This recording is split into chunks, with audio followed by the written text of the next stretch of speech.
What's going on, guys? Welcome back.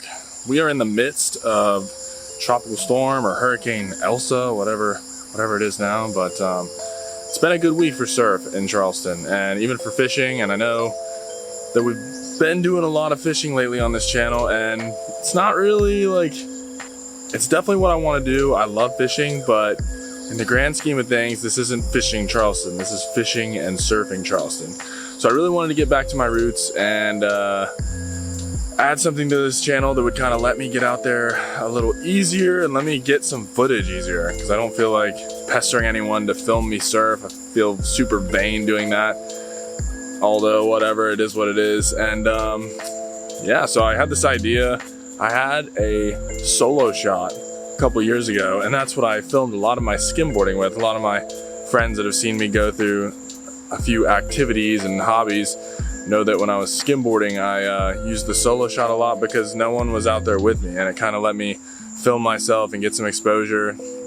And now that this YouTube channel is going so good and things are getting rolling, I feel like this is a good opportunity to add a good piece of equipment. That is this bad boy. Now, if you don't know what this is a SOLOSHOT, and it is a robot cameraman. It is basically a motor on a tripod that films and tracks anything that is around this tag easily, and it zooms, tilts, pans. It's really sick. I like it a lot. Hopefully it will work as well or better than its predecessor, the SOLOSHOT 2, which is where you put your own camera on top of just the tripod and the robot cameraman. But this one comes with the camera.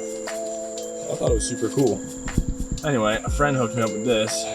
I don't know about the $1,200–$1,300 price, which is normal, but I'm not about to pay that. But we're gonna see how it works out. We're gonna see if we get some footage. That'd be great to be able to add some footage to this channel without pestering a friend or finding someone to film. So another piece of news, my board situation.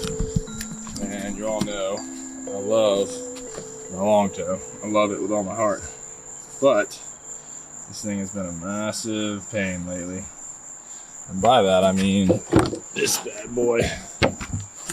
Super not cool caved in fin box. Now this happened before when I went to Hatteras and punched this thing out in the shore break. All this is epoxy repair. And I guess in this past couple of days I just really got on it and pushed it back up in there.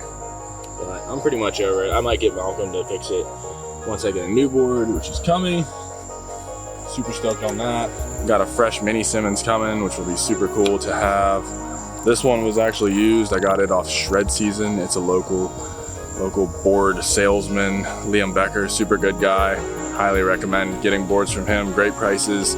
He gets Farina to shape his. Farina's a Florida shaper, but it's a Carolina-based company. So either way, super cool. A lot of different kind of boards available through him. Definitely go on their website. I love those guys. But what I'm going to be riding today, this is my old twin fin with fresh fins, I might add, with Dave Rostovich. Super sick keels. Dope keels. I love these things. Keel fins are just dope because they're still skatey.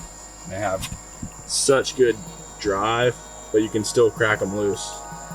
I love riding this shape, and it is a slab. It's an absolute slab.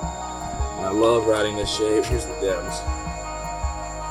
5'11", 22, 2 3/8. This shape is super good for the conditions today. It's kind of grovelly, but really high tide. I mean, it is like a square. It's like a block of foam. So yeah, grovelly, kind of low tide, or I'm sorry, kind of high tide. And you need something that's gonna get you into the wave early, get you past those flat sections. And that's why I always love these boards. That's why I tend to go towards the fish style and the mini Sense style, because there's more foam without having to do a longboard. I think longboarding is super fun. I love it. I take my paddleboard out all the time because I don't have a longboard currently, but this is a way to get into those mushy waves, which is what I've grown up with here, and I know the expectation for waves. Don't expect to be able to shortboard all the time if you're getting into surfing, or if you're just restricting yourself to only riding a thruster kind of potato chip board. There's no point. These boards get past flat sections, and hopefully we'll get some good ones today. So I'm not going to take any more time for this intro, so let's get out there. I got a drive ahead of me, and then I'm going to set up the solo shot and kind of, we'll see how it does. So let's go. I'm ready.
Money.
Money.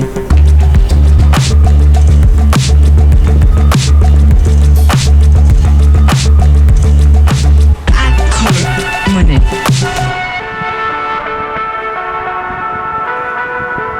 I sold every ball.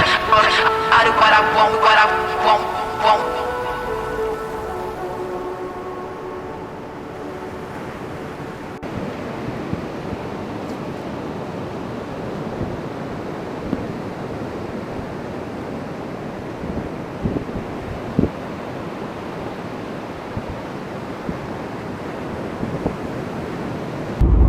surprisingly fun session. A couple lefts were super fun and rippable. Get a couple hits, come back, kind of fade into it. I love waves like that on the twin fin, especially that old retro fish I have. The rights were a little less of a wall. They were more of like come back, hit, fade away, come back. It's kind of like slower, but whatever. Glad to get some surf. Expect more. Hopefully if the SOLOSHOT puts out some better footage than the last one. I had a SOLOSHOT too and they were terrible, so we'll see how it does. But click the description below for some other videos. Got some good fishing videos coming and good little collaboration with a boat company. So stick around if you like outdoor stuff and you're interested in Charleston. Consider grabbing a subscribe. If not, see you guys next time. Get out there and surf and get outdoors. It's the best.